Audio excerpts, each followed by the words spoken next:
Glover was born in Dublin, where he initially became an orchestral violinist as early as 1830.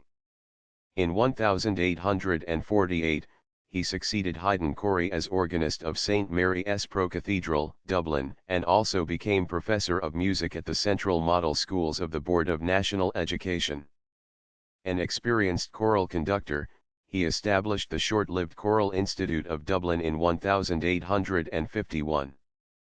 He presented a series of national concerts in 1853 to commemorate Thomas Moore 1 year after the poet's death, and also organized and conducted large musical performances on the occasion of the centenaries of Daniel O'Connell, 1875, and Thomas Moore, 1879.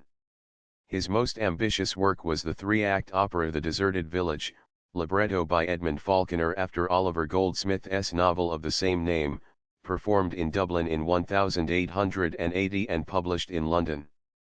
In it, Glover uses a very direct diatonic language that is not sentimental but speaks to his assured facility for setting words to music. It was also described as a populist style. To a very limited extent he makes use of Irish traditional music, but even so it is an important work in the canon of Irish national opera.